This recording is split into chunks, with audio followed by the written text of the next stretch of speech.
liveth, blessed be the rock God Almighty. I will call upon the Lord, who is worthy to be praised. So shall I be saved from my enemy.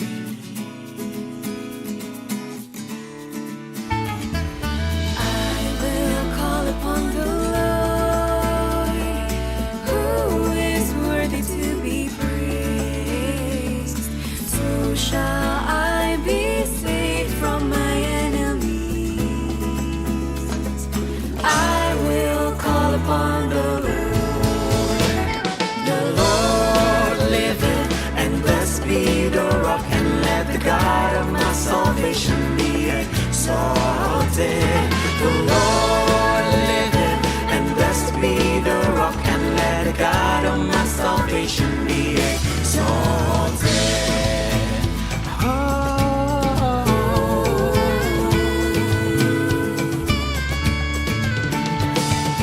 I will call upon the Lord, who is worthy to be praised. So shall I be saved from my enemies. I will call upon the Lord. Let's call upon the Lord. And blessed be the rock, Blessed be the rock, God of my salvation. Let him be exalted. and blessed be the rock, and let the God of my salvation be I will call upon the Lord liveth, and blessed be the rock, and let the God of my salvation be worthy to be let the God of my salvation be exalted. Let the Lord be exalted. Come on. Let the Lord be exalted. Lord liveth, and blessed be the rock, and let the God of my salvation be exalted. The Lord liveth, and blessed be the rock, and let the God of my salvation be exalted. The Lord liveth, and blessed be the rock, and let the God of my salvation be exalted. The Lord liveth, and blessed be the rock, and let the God of my salvation be exalted. The Lord liveth, and blessed be the rock, and let the God of my salvation be exalted. The Lord liveth, and blessed be the rock, and let the God of my salvation be exalted.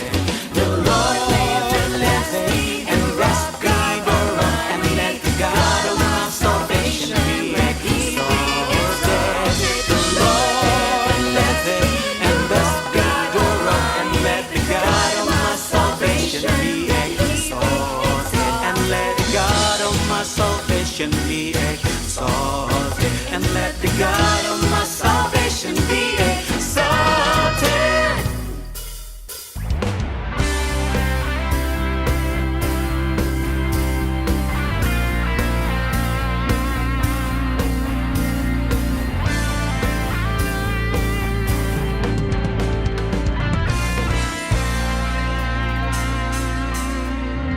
Ajarku berdiam dekat di hatimu, di saat ku berpaling temukan cintamu. Di sana kau menanti untuk bawaku lagi bersekutu dalam damai yang sejati. Oh, ku damba hadirmu. Oh,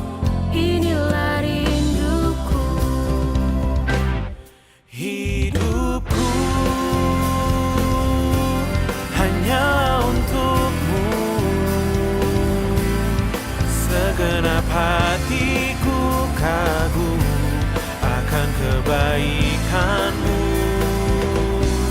dan nafasku menceritakan kasih-Mu.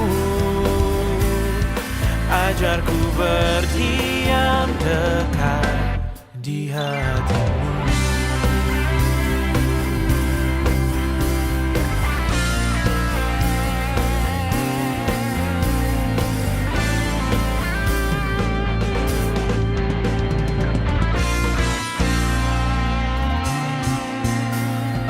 Ajarku berdiam dekat di hati-Mu.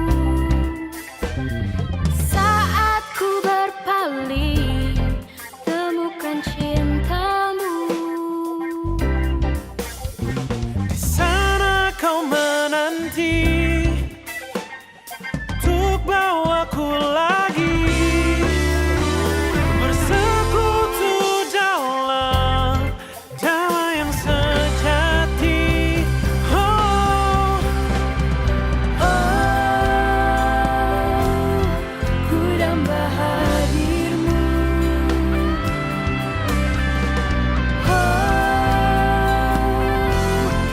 Inilah rinduku. hei hidupku hanyalah untuk-Mu. Segenap hatiku kagum akan kebaikan-Mu, dan nafasku menciptakan kasih-Mu. Ajarku berdiam dekat di hati-Mu. Oh, hidupku hanyalah untuk-Mu. Segenap hatiku kagum akan kebaikan-Mu, dan nafasku menciptakan kasih-Mu. Ajarku berdiam dekat di hati-Mu. Ajarku berdiam dekat di hati-Mu. Ajarku berdiam dekat di hati-Mu.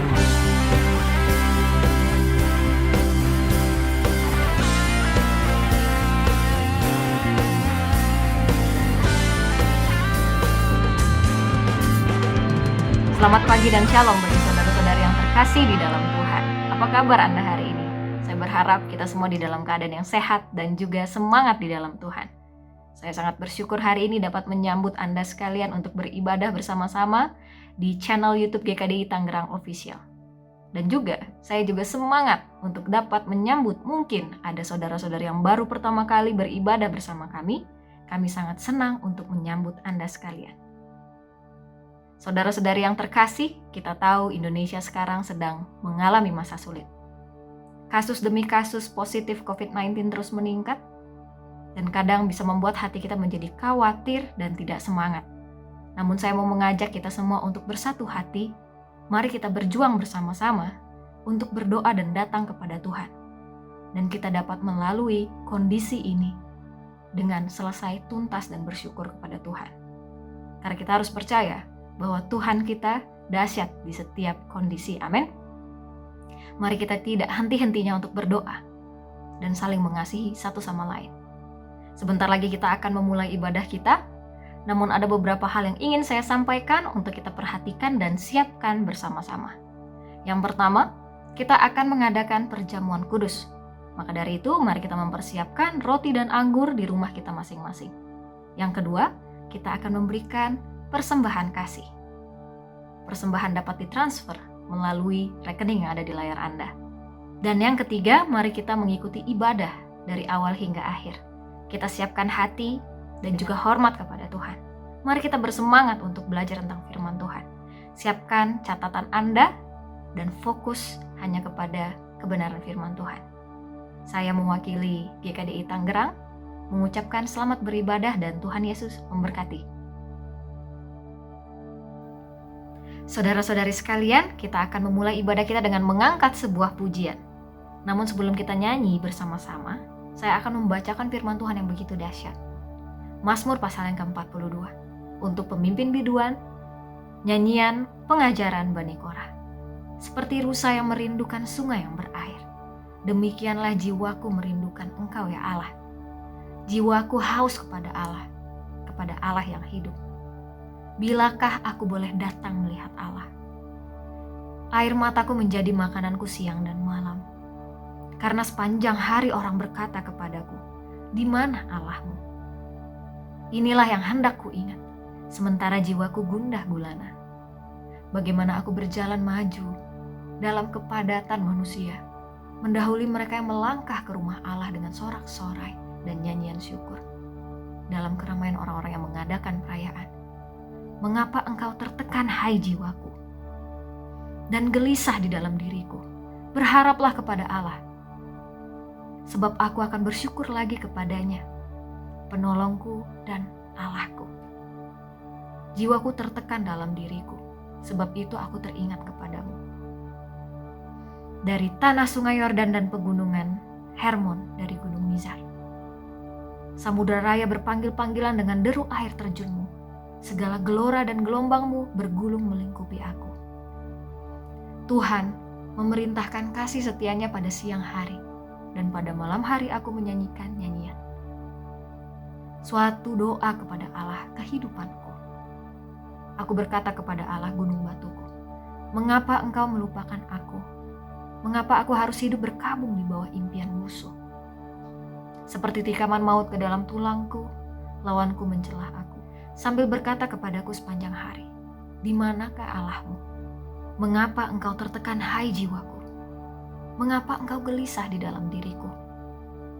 Berharaplah kepada Allah, sebab aku bersyukur lagi kepadanya, penolongku dan Allahku. Amin.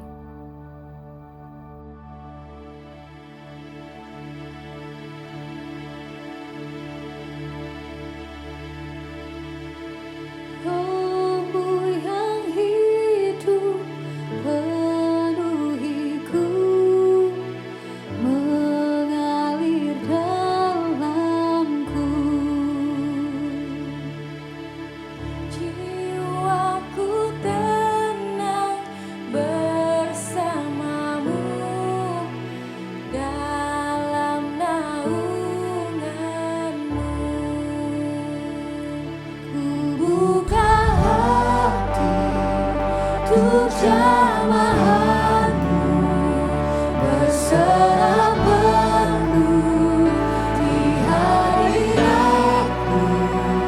Kau ambil alih seluruh hidupku, di altarmu menyembahmu.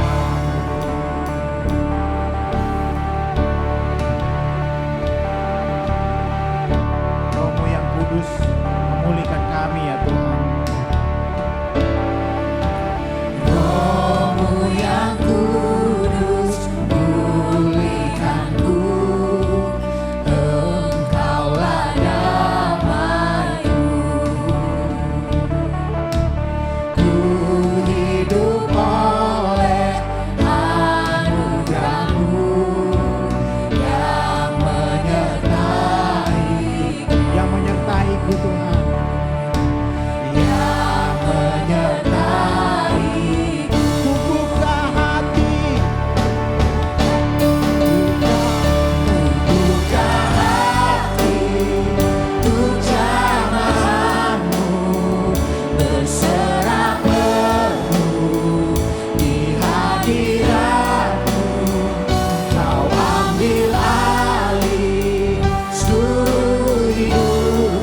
pagi, selamat hari Minggu untuk kita semuanya.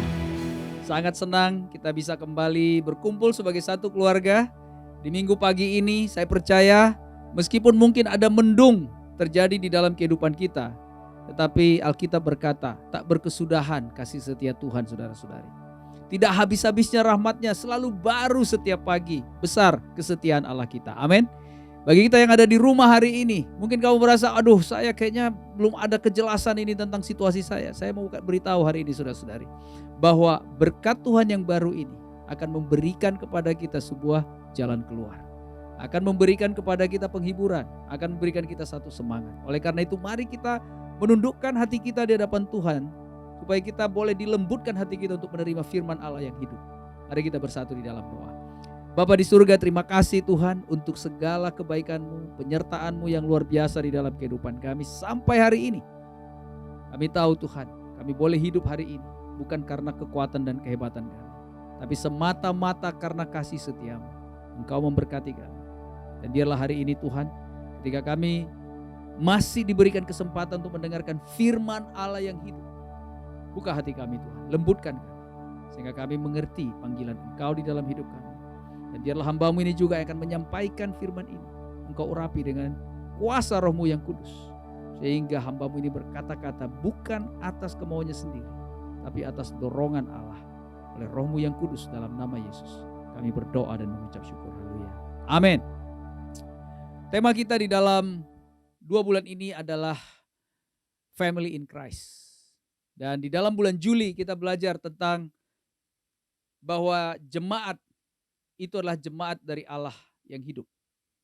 Di 1 Timotius 3 ayat yang ke-15 dikatakan, jadi jika aku terlambat, Paulus terlambat datang ke Efesus menjumpai Timotius yang memimpin gereja di sana, dikatakan, sudahlah engkau tahu bagaimana orang harus hidup sebagai keluarga Allah.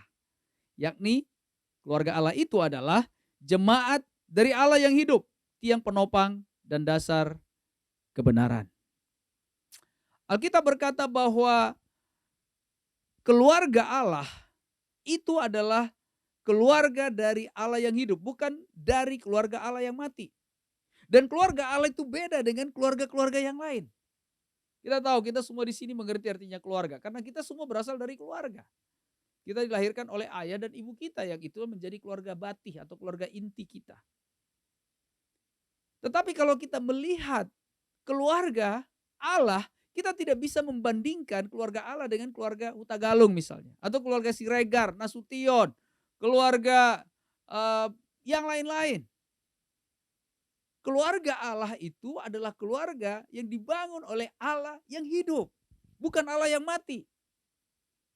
Allah yang mati itu dalam bentuk dewa-dewa yang gak bisa berbicara apa-apa. Tetapi Allah kita adalah Allah yang hidup. Hari ini sangat lucu, banyak orang percaya kepada Allah-Allah yang mati. Salah satunya Allah yang mati adalah uang, betul ya? Sehingga banyak orang melihat gereja kalau misalnya uang banyak berarti Allahnya hidup. Saya bilang tidak. Allah yang hidup itu tidak mempertontonkan materi-materi yang sebenarnya sifatnya mati. Tetapi Allah yang hidup adalah Allah yang bekerja lewat firman Tuhan mengubahkan hidup orang dari yang mati menjadi hidup. Itulah sebenarnya Allah yang hidup. Jadi oleh karena itu keluarga Allah ini bukan keluarga sembarangan, saudara-saudari. Keluarga Allah ini adalah keluarga yang spesial. Bahkan di dalam firman Tuhan dikatakan di 1 Petrus pasal yang kedua, ayat yang ke-9, dikatakan begini, tetapi kamulah bangsa yang terpilih, imamat yang rajani, bangsa yang kudus, umat kepunyaan Allah sendiri. Lihat, kamu itu siapa? Keluarga Allah. Dikatakan keluarga Allah adalah bangsa yang terpilih. Kita ini terpilih dari sekian banyak orang yang terpanggil. Jadi kalau saudara menjadi keluarga Allah, berarti kita adalah keluarga yang terpilih. Menjadi apa? Menjadi keluarga Allah yang merupakan dikatakan imamat yang rajani. Kalau saya bisa simpulkan bahwa keluarga Allah adalah keluarga imamat yang rajani. Itulah judul khotbah saya pada pagi hari ini. Kita ini adalah keluarga yang spesial, keluarga kerajaan. Bukan keluarga kaleng-kaleng, bukan keluarga abal-abal, bukan keluarga yang biasa-biasa. Mungkin kita pernah menonton film Royal Family. Bayangkan, keluarga ningrat. Mereka tuh gak sembarangan. Mereka cara hidupnya gak sembarangan. Selalu diperhatikan oleh publik. Bahkan cara makan pun harus diperhatikan. Ketawanya aja harus belajar, harus punya manner dari dalam ketawa. Cara berjalan, cara menjawab orang, cara berkomunikasi, semuanya ada aturannya. Itulah keluarga kerajaan. Tapi bukan cuma keluarga royal, tetapi juga priesthood. Makanya dikatakan kita adalah the family of the royal priesthood. Luar biasa atau tidak? Saya percaya itu sangat luar biasa. Ini bukan keluarga yang biasa-biasa. Kita bukan keluarga sembarangan. Keluarga kita adalah keluarga yang terpilih. Keluarga kita adalah keluarga yang spesial. Bagaimana saudara melihat keluarga Allah ini? Bulan ini saya berharap cara kita melihat keluarga menjadi sangat berbeda. Kepala keluarga kita adalah Kristus. Dialah kepala dan kita adalah tubuhnya. Seluruh tubuh ini digerakkan oleh kepala. Jadi kalau kita mau melihat kepala, yang hari ini mungkin kita tidak bisa lihat secara kasat mata, lihatlah tubuhnya, yaitu jemaat. Apakah tertransfer kehidupan Kristus di dalam jemaat? Itu adalah keluarga Allah. Saya ingin kita melihat, karena yang membangun keluarga Allah adalah saudara dan saya. Oleh karena itu kita perlu ngecek diri kita masing-masing. Ada 3 hal yang saya ingin bagikan kepada kita saudara-saudara pada pagi hari ini. Kita perlu mengingat, ketika kita sudah ada di dalam keluarga Allah, saya ingin kita mengingat siapa kita dulu. Remember who we are. Who we were. Siapa kita dulu saudara-saudari? Karena kalau kita tidak sadar siapa kita dulu, mungkin kita nggak akan pernah mengerti siapa kita sekarang.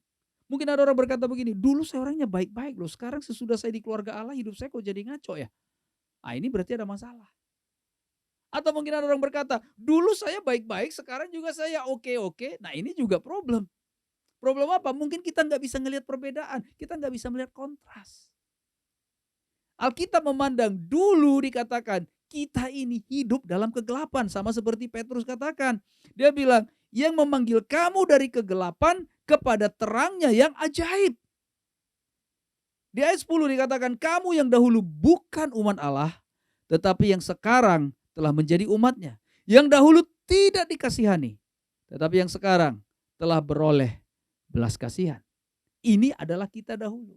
Nah, masalahnya adalah banyak orang merasa bahwa kegelapan kita itu macam-macam. Ada orang mungkin dia gelap banget. Hidupnya gelapnya luar biasa. Kacau dulu hidupnya.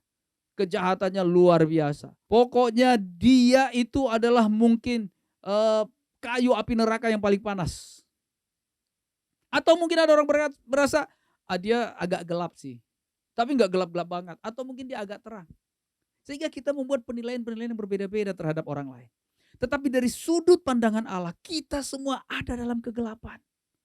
Enggak ada di antara kita berani mengatakan bahwa saya cukup baik untuk bisa diterima oleh Tuhan. Kalau enggak, celaka kita. Ada satu orang berkata, guru yang baik kepada Yesus. Dan Yesus langsung menjawab. Yesus berkata apa? Tidak ada yang baik, hanya Allah saja. Kenapa Yesus mengatakan itu? Karena kalau orang melihat Yesus sebagai manusia dan dia mengatakan bahwa sebagai manusia Yesus adalah orang baik, dia salah paham. Kenapa? Karena tidak ada manusia yang baik. Siapa orang yang mengatakan dirinya paling saleh di dunia bahwa dia tidak ada kesalahan? Salah satu mungkin orang adalah Ayub.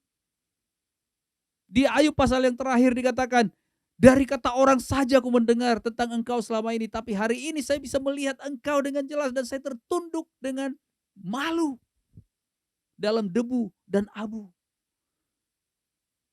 Nabi Yesaya ketika dia ada perjumpaan dan ada di dalam sekinah Allah dan dia berkata, aku najis bibir dan aku tinggal di antara orang-orang yang najis bibir. Paulus, seorang yang begitu fanatik, seorang yang sangat saleh, pengikut Yahudi yang begitu saleh, yang begitu devoted di dalam keagamaannya, dia berkata, saya adalah penjahat. Saya ingin tanya hari ini saudara-saudari, apakah saudara dan saya merasa masa lalu kita sesuatu yang buruk atau yang biasa-biasa saja? Saya masih ingat waktu saya mempelajari firman Tuhan. Dulu saya merasa saya tahu banyak. Tapi waktu firman dibukakan, tiba-tiba saya merasa punya kesalahan yang banyak. Pernah punya perasaan seperti ini? Ada beberapa orang belajar Alkitab, ya. Waktu dia belajar, awalnya dia wah semangat, dia merasa oke, aku mau belajar Alkitab. Kemudian mulai belajar satu demi satu demi satu. Tiba-tiba komentarnya jadi lain. Dia katakan begini, wah saya jadi salah terus dong ini Pak. Ya biasalah kalau kita disalahkan siapa yang mau, betul ya. Tapi saya ingin tanya, kalau firman yang menyalahkan kita, kita terima atau tidak? Dan yang lucunya adalah kita baru tahu kita salah ketika kita melihat firman kan. Kenapa? Karena firman ini dikatakan bermanfaat untuk mengajar, menyatakan kesalahan, memperbaiki kelakuan dan mendidik kita dalam kebenaran. Inilah manfaat kalau kita mengerti firman Tuhan. Tapi kalau orang hidup dalam kegelapan gak mengerti firman Tuhan, dia gak akan merasa dia dalam kegelapan. Hanya dengan kita berkaca kepada firman, kita melihat kebenaran, dan kita mulai mengenal siapa diri kita. Dan kita mulai ngelihat, wow, hidup gue jauh banget daripada kebenaran firman. Oleh karena itu dikatakan inilah firman Allah yang hidup. Inilah yang dikatakan Yesus adalah anak Allah yang hidup. Inilah yang dimaksud dengan gereja yang hidup. Gereja yang hidup adalah gereja yang menampilkan Kristus dengan hidup di dalam kehidupan masing-masing. Di mana ada rasa syukur yang besar karena kita ingat siapa kita dahulu. Amin. Kemudian kita dipindahkan ke dalam terangnya yang ajaib. Dikatakan, kamu yang dahulu dalam kegelapan, kamu dibawa kepada terang Tuhan. Berarti apa? Siapa kita kini? Kita adalah keluarga imamat yang rajani. Di bawah terang daripada Kristus. Kita adalah keluarga kerajaan.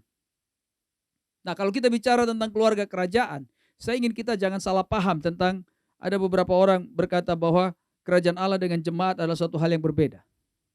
Saya mau bilang, saudara-saudari, bahwa memang betul bahwa kerajaan Allah itu begitu besar. Jemaat adalah part of kerajaan Allah. Saya menggambarkan begini, bahwa kerajaan Allah itu telah ada, sedang ada, dan yang akan ada. Tetapi jemaat itu adalah kerajaan Allah. Tetapi kita harus bisa melihat jemaat dari dua dimensi, atau kita harus bisa melihat kerajaan Allah dari dua dimensi. Yang pertama adalah kita melihat dimensi lahiriah atau dimensi dunia, itu berarti tidak sempurna. Betul ya? Jadi kerajaan Allah dalam dimensi dunia itu tidak sempurna. Tapi kalau kerajaan Allah dalam dimensi rohaniah atau dimensi surga, itu sempurna.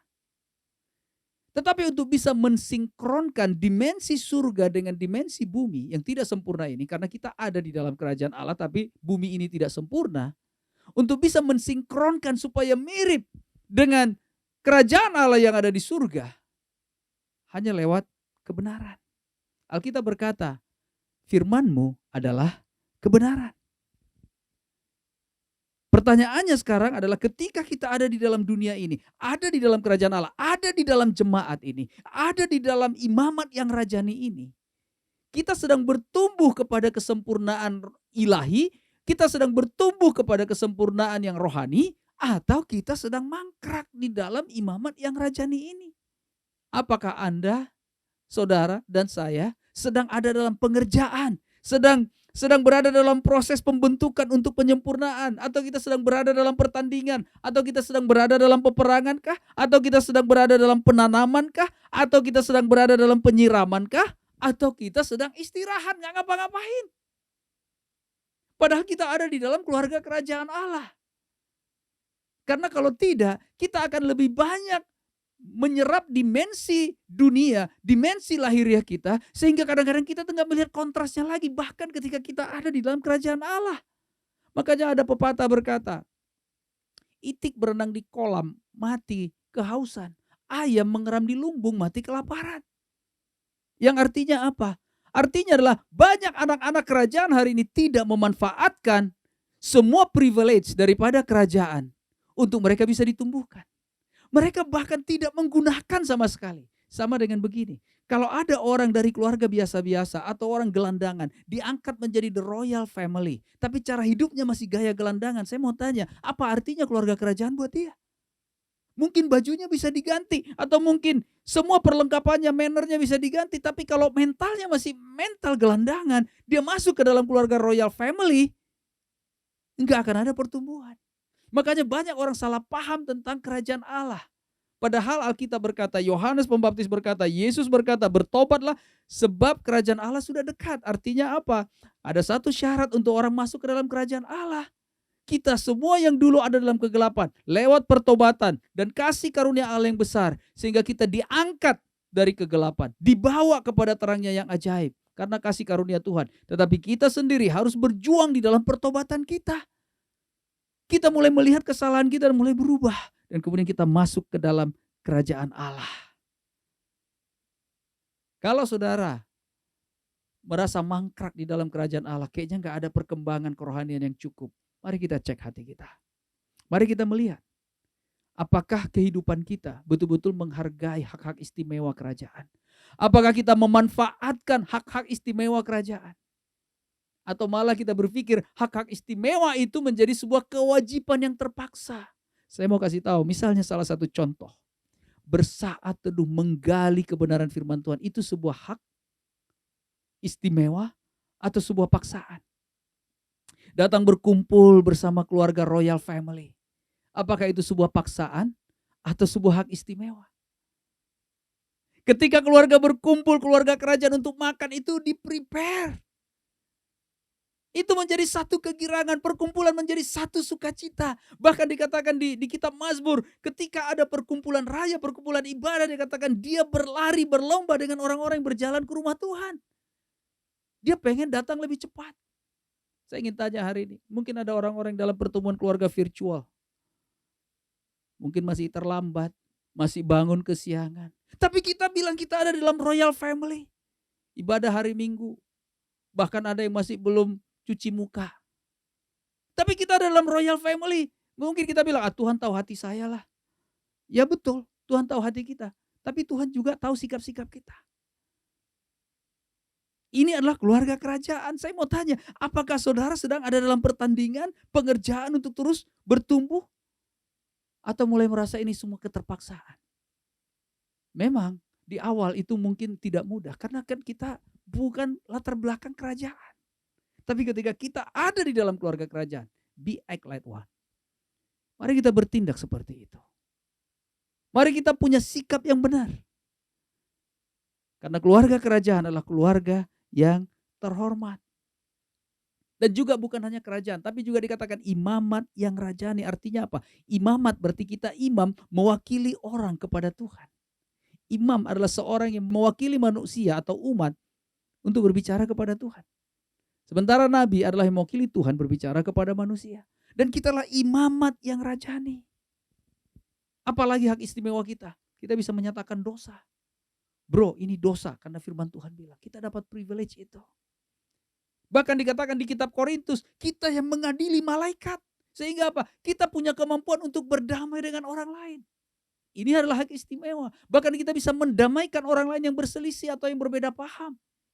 Itu adalah hak istimewa kerajaan. Kita bisa memberi berkat, good news, kabar baik kepada orang lain. Makanya dikatakan di 1 Petrus 2, dia katakan, supaya kamu memberitakan perbuatan-perbuatan yang besar dari Dia, yang telah memanggil kamu keluar dari kegelapan. Kita bisa bercerita bahwa kegelapan itu begitu buruk, begitu berat.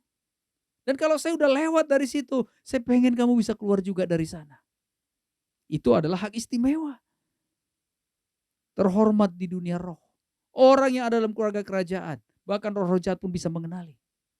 Mereka segan kepada orang-orang keluarga kerajaan, kecuali orang-orang keluarga kerajaan itu sudah berkompromi dengan kerajaan-kerajaan dunia atau kerajaan yang gelap. Bahkan dikatakan hak istimewa lagi bisa direspek oleh manusia. Dan senjata pamungkas kita adalah kebenaran. Saya ingin tanya saudara-saudari, apakah ini hak istimewa ini sesuatu yang menyukacitakan kita? Atau malah sesuatu yang memberatkan? Saya menghargai saudara-saudari yang mengambil keputusan menjadi anggota keluarga, terus bertumbuh dengan luar biasa. Kamu berjuang dengan luar biasa. Kamu menggali firman dengan luar biasa. Kamu memanfaatkan semua fasilitas kerajaan ini dengan luar biasa. Bahkan menjadi saksi yang luar biasa. Memberikan penguatan, memberikan peneguhan, memberikan pengaruh, memberikan impact, memberikan dorongan kepada orang lain, menunjukkan kasih yang lebih besar, menolong orang. Tapi bukan hanya sekedar peduli, tapi betul-betul memberikan kasih yang tidak berkondisi. Ini adalah hak-hak istimewa kerajaan. Saya ingin saudara-saudari kita sadar siapa kita kini. Kita sekarang berbeda, saudara. Kita adalah orang-orang kerajaan. Mari kita semangat dengan itu. Dan orang-orang keluarga kerajaan sedang dibentuk, sedang diproses untuk menjadi seperti apa kita nanti. Amin. Inilah poin saya yang ketiga. Siapa kita nanti? Nah, kata nanti itu ada dua. Pertama, nanti yang pertama adalah waktu kita meninggal dunia. Karena kita yang mendengarkan ini pasti belum meninggal dunia ya. Amin. Jadi kalau ditanya siapa kita nanti, adalah waktu kita, pertama adalah waktu kita nanti mati. Yang kedua, waktu kita bertemu muka dengan Kristus selamanya. Kalau kita lihat orang-orang di Alkitab, ketika mereka ingin meninggalkan dunia itu, mereka yang merasa bahwa saatnya akan tiba mereka akan meninggalkan dunia, atau orang-orang yang mungkin tidak tahu waktu kapan mereka akan meninggalkan dunia, biasanya mereka meninggalkan sebuah warisan, legacy. Musa mengangkat Yosua sebelum dia meninggal. Paulus berkata, aku telah menyelesaikan pertandingan. Sekarang tersedia bagiku mahkota. Daud, ketika dia meninggal, dikatakan dia meninggal ketika umurnya penuh. Saya ingin tanya hari ini, bagaimanakah kita meninggalkan dunia ini? Seseorang pernah berkata, bukan berapa lama kita hidup, tapi bagaimana kita hidup. Khairil Anwar mati muda, tapi orang-orang akan mengingat dia bahwa dia ingin hidup 1000 tahun lagi. Martin Luther King mati muda, tapi dia diingat sebagai tokoh anti rasial. Nelson Mandela, seorang yang meninggal usia 95 tahun. Dan dia dikenal sebagai tokoh anti apartheid di Afrika Selatan. Nanti sebelum kita mati, saya ingin tanya, apakah kita telah mempersiapkan warisan yang kita bisa berikan kepada orang lain sebagai pemanfaatan hak-hak kerajaan yang kita dapatkan di dalam Tuhan. Kalau orang hari ini punya banyak harta, biasanya mereka mempersiapkan warisan untuk anak-anak mereka. Satu hari saya pernah ketemu dengan seorang muda yang baru punya 2 orang anak. Dia bilang, bro, saya itu punya 2 orang anak. Kalau anak saya 3, saya harus mempersiapkan mereka 3 rumah. Saya bilang, wow, luar biasa. Iya, karena begini, karena itulah warisan yang saya mau siapkan kepada mereka supaya mereka nggak susah nanti. Jadi goal saya adalah mempersiapkan mereka masing-masing 1 anak 1 rumah. Saya bilang, wow. Hari ini banyak orang berjuang untuk mewariskan kepada anak-anak mereka sesuatu yang akan hilang. Bahkan pengkhotbah berkata, orang bersusah untuk mendapatkan harta dunia, tapi dinikmati orang sama sekali tidak ada susah untuk itu. Inilah kesia-siaan. Tetapi di dalam keluarga kerajaan, saya mau tanya hari ini saudara-saudari, apa yang kita sedang persiapkan untuk masa kita nanti? Apakah kita mempersiapkan legacy bagi generasi penerus? Orang tua, apakah kita mempersiapkan legacy bagi anak-anak kita untuk punya rasa takut akan Tuhan? Apakah kita mempersiapkan para pemimpin? Apakah kita mempersiapkan gereja yang jauh lebih dahsyat di masa yang akan datang? Apakah kita mempersiapkan pelayanan yang jauh lebih efektif di masa yang akan datang? Apakah kita mempersiapkan karakter dan nilai-nilai yang orang akan ingat? Bahkan ketika kita dipanggil Tuhan, orang-orang akan cerita tentang siapa sebenarnya orang ini sebelumnya waktu dia hidup. Atau tidak ada cerita yang menarik di balik itu? Ini adalah bicara ketika kita meninggal. Nah, yang kedua adalah nanti ketika kita bertemu Tuhan. Saya mau tanya, itu sesuatu yang nikmat atau tidak? Sesuatu yang dinanti-nantikan atau tidak? Ketika kita berpisah dari dunia ini atau meninggal, akan ada satu masa istirahat yang tidak bisa dihitung waktunya. Sampai kemudian akan datang akhir zaman, di mana Kristus akan datang. Dan di masa istirahat itulah masa menanti, timeless. Dikatakan akan datang satu masa, yaitu akhir zaman, di mana Kristus akan datang kembali untuk menghakimi orang yang hidup dan yang mati. Dan di kitab Wahyu dikatakan bahwa nama yang tidak tertulis dalam kitab kehidupan akan dilemparkan kepada api yang menyala-nyala. Jadi kebersamaan yang kita mau dapatkan antara hidup nanti dengan hidup yang akan datang adalah kita dalam satu sisi meninggalkan sebuah warisan, Tapi kebersamaan yang kita harapkan satu hari nanti, atau kesamaan yang kita harapkan satu hari nanti, adalah apakah kita akan bersama-sama dengan Kristus selama-lamanya. Apa artinya surga buat saudara-saudari? Banyak orang berpikir surga itulah sebuah tempat. Tapi saya berpikir bahwa surga itulah kebersamaan bersama dengan Kristus. Surga adalah sebuah kebersamaan dengan Kristus. Di Yohanes pasal 17 dikatakan, inilah hidup yang kekal itu. Mereka mengenal engkau sebagai satu-satunya Allah yang benar, dan mengenal Kristus yang telah engkau utus. Hidup kekal adalah mengenal Kristus, memiliki hubungan yang dalam dengan Kristus.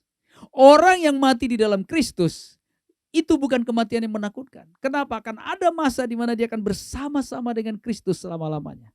Jadi kalau saudara ingin bertanya tentang gimana sih rasanya surga, sebenarnya di dalam kerajaan Allah diberikan glimpse atau teaser tentang surga. Saya ingin tanya, kapan terakhir sekali kita memiliki saat bersama dengan Kristus dan kita sangat bahagia dan terharu? Waktu kamu mulai merenungkan firman, waktu saudara mulai berdoa, kapan terakhir sekali kita berdoa dengan menangis karena kita terharu? Menangis karena kita merasa Yesus begitu dekat dengan kita. Masih ingat gak saat-saat bahagia itu? Masih ingat gak saat-saat di mana kita ketika kita membaca firman, sepertinya ayat firman itu loncat dari buku, kemudian dia masuk menguasai pikiran kita dan kita, wow, saya kayaknya sukacita bahkan baca ini, wow, kayaknya ini begini, wow, kayaknya ini begini. Ingat gak masa-masa itu? Itu baru teaser. Jadi kalau saudara merasakan teaser itu, kira-kira begitulah gambaran surga. Amin. Tuhan mau kita mengerti tentang panggilan Tuhan di dalam hidup kita. Dia memilih kita menjadi sebuah anggota keluarga kerajaan atau keluarga imamat yang rajani. Tapi kita perlu tahu, untuk kita menghargai sebagai anggota keluarga ini, ingat siapa saudara dahulu. Ingat siapa kita dahulu. Kalau kita ingat, kita gak akan mau kembali ke situ. Amin. Karena dikatakan firman Tuhan, ada orang mau kembali lagi meninggalkan keluarga kerajaan ini. Mereka kembali lagi ke dunia. Sama seperti firman Tuhan katakan, itu sama dengan anjing kembali ke muntahnya dan babi kembali kepada kubangannya. Kalau saudara mengingat siapa saudara dulu, saya berharap tetap berjuang di dalam keluarga kerajaan Allah. Amin. Tapi saya gak bisa, susah banget. Saya mau bilang terus terang, Roh Kudus punya kuasa yang tidak terbatas. Masalahnya adalah mau gak kita dipakai oleh Tuhan? Mau gak kita menghargai? Atau kita melihat ini sebagai kewajiban yang memberatkan? Hidup mengasihi menjadi kewajiban yang memberatkan. Saya melihat beberapa saudara-saudari, semakin dia mengasihi, semakin dia bersuka cita. Amin. Semakin dia mengasihi, semakin dia jauh lebih happy. Tapi semakin kita malas, semakin kita berat hati, semakin kita down. Inilah perbedaannya. Kenapa? Karena iblis juga bekerja di dalam keluarga kerajaan ini. Dikatakan bahwa iblis mencoba menyerong. Sejak kerajaan Allah diberitakan oleh Yohanes, dikatakan bahwa banyak orang menyerong dan dia berusaha untuk menghancurkannya. Jadi jangan kita main-main dengan keluarga kerajaan. Justru kita harus makin dekat, makin menolong, makin dekat satu sama lain. Jangan menjauhkan diri dari satu sama lain. Kenapa? Karena disinilah kita ditumbuhkan, kita didewasakan, dan kita disempurnakan. Supaya nanti pada waktu kita meninggalkan dunia ini, kita terus meninggalkan sebuah legacy. Dan pada akhirnya kita akan bersama-sama dengan Kristus selama-lamanya. Saya percaya ketika kita memahami hidup di dalam keluarga Allah atau menjadi anggota jemaat Allah yang hidup, kita akan semakin bersuka cita di dalam perjuangan kita. Karena jerih payah lelah kita tidak akan sia-sia. Amin. Semoga firman Tuhan ini bisa menguatkan kita. Dan sebentar lagi kita akan mengambil perjamuan. Saya ingin mengajak Bapak Ibu Saudara-saudari mempersiapkan hati dan pikiran kita. Mempersiapkan pikiran-pikiran kita untuk dibentuk lagi oleh Tuhan. Supaya kita memahami keluarga kerajaan ini dengan jauh lebih benar. Mari kita mempersiapkan roti dan anggur di tempat kita masing-masing. Saya akan membacakan firman Tuhan untuk kita semuanya. di dalam mempersiapkan perjamuan kudus pada pagi hari ini, saya akan membacakan di 1 Korintus pasal yang ke-11 ayat yang ke-23. Mari kita mengangkat roti.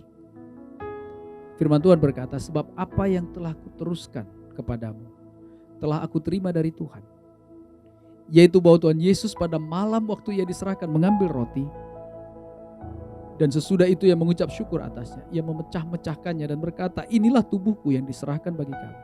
Berbuatlah ini menjadi peringatan akan aku. Mari kita makan bersama-sama.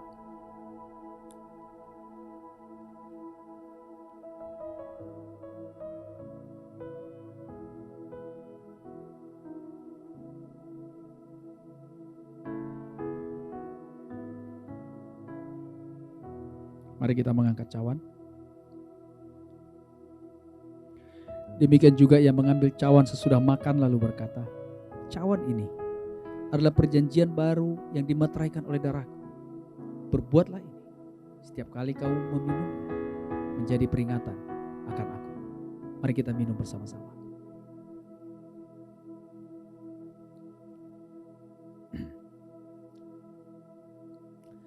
Sebab setiap kali kamu makan roti ini dan minum cawan ini, kamu memberitakan kematian Tuhan sampai ia datang. Saudara-saudari, inilah kebaikan Tuhan dalam hidup kita. Kristus yang menjadi penopang dan dasar kebenaran ini, Dia bayar dengan kematiannya supaya kita berharga. Dan memang betul, kita berharga di mata Tuhan. Bahkan di mata iblis pun kita sangat berharga. Makanya dia berjuang untuk menghancurkan kita. Tapi sebagai satu jemaat, kita akan bersatu. Lewat pandemi ini, kita akan semakin bersatu.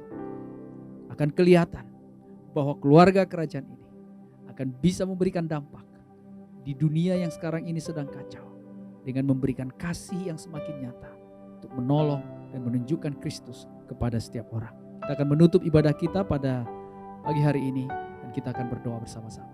Mari kita bersatu dalam doa. Bapa di surga, terima kasih Tuhan untuk segala kebaikan-Mu. Terima kasih Tuhan karena Engkau telah memberikan kepada kami firman yang luar biasa Tuhan, yang mengajarkan kami bagaimana supaya kami memahami artinya hidup di dalam keluarga kerajaan yang sejati Tuhan. Keluarga imamat yang rajani Tuhan. Kami berdoa agar kami ingat siapa kami dahulu, siapa kami hari ini, dan siapa kami nanti Tuhan. Bantu Tuhan agar setiap kami di sini mengingat ini, membuat kami Tuhan bersemangat dalam hidup Tuhan, berjuang sampai titik akhir. Karena kami tahu ketika kami akan bertemu dengan Engkau Tuhan muka dengan muka, sebagai satu hal yang kami rindu-rindukan, inilah akhir dari semua perjalanan itu. Kami belum melihat, tapi kami mau beriman dan berpengharapan. Tuhan, sebentar juga kami akan mengumpulkan persembahan.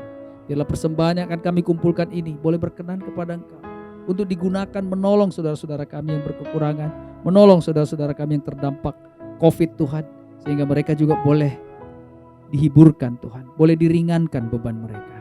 Kami juga mau berdoa untuk bangsa dan negara kami Tuhan. Kau jaga bangsa dan negara ini, para pemimpin yang ada di sini Tuhan.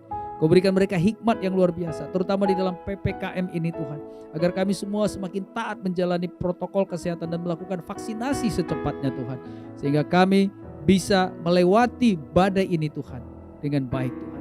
Jangan ada di antara kami Tuhan menegarakan diri dan berpikir Tuhan bahwa divaksin atau divaksin tidak ada perbedaan. Biarlah kami menyadari Tuhan bahwa kami mempengaruhi orang lain dan dipengaruhi oleh orang lain. Ketika kami keluar, kami akan berinteraksi Tuhan. Kami berdoa Tuhan agar kami bisa saling menjaga, saling menolong satu sama lain, sehingga kami bisa dijaga Tuhan di masa-masa sulit ini. Untuk saudara-saudara kami yang mungkin masih berada di rumah sakit Tuhan, kami berdoa biarlah Engkau jamah mereka Tuhan. Berikan mereka imun yang lebih kuat Tuhan, sehingga mereka semakin kuat melawan virus-virus yang ada ini. Terima kasih Bapa di surga, besertalah dengan kami. Kami mau menyerahkan seluruh hidup kami ke dalam tangan-Mu. Hanya di dalam nama Anak-Mu Yesus kami berdoa dan mengucap syukur. Haleluya. Amin. Tuhan Yesus memberkati. Firman Tuhan yang sangat luar biasa hari ini, kita bersyukur karena dengan firman Tuhan kita dipersiapkan untuk senantiasa mencintai Tuhan dengan lebih dalam. Kita akan menaikkan sebuah pujian, siapkanku Tuhan menjadi bait Allah. Siapkanku Tuhan Jadi bait Allah, suci kudus dan benar, penuh syukur, hidup menjadi bait Allah bagimu.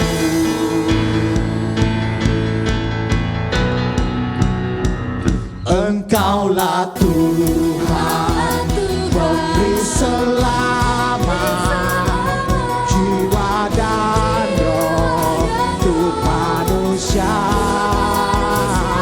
Kaulah yang tahu kelemahanku, Kau bimbingku ke jalanmu.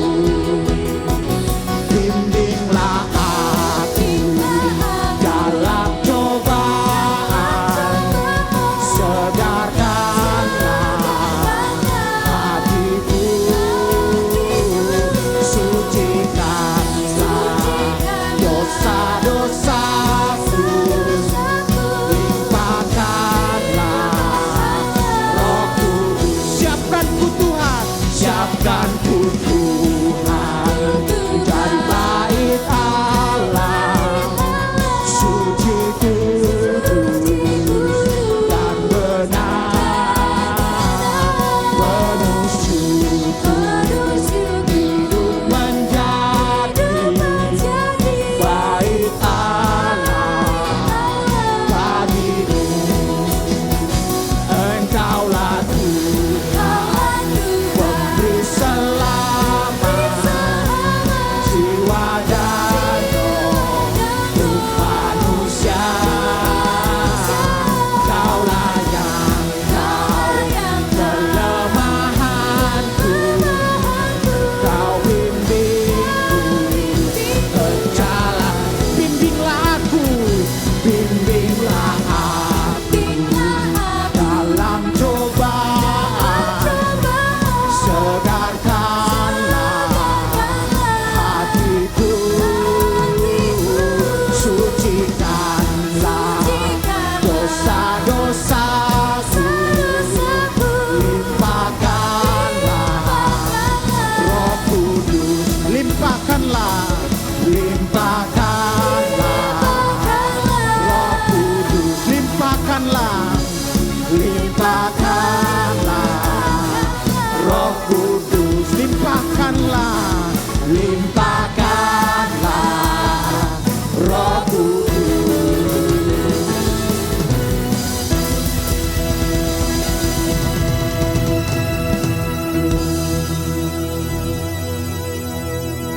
Selamat hari Minggu untuk kita semua. Tuhan berkati.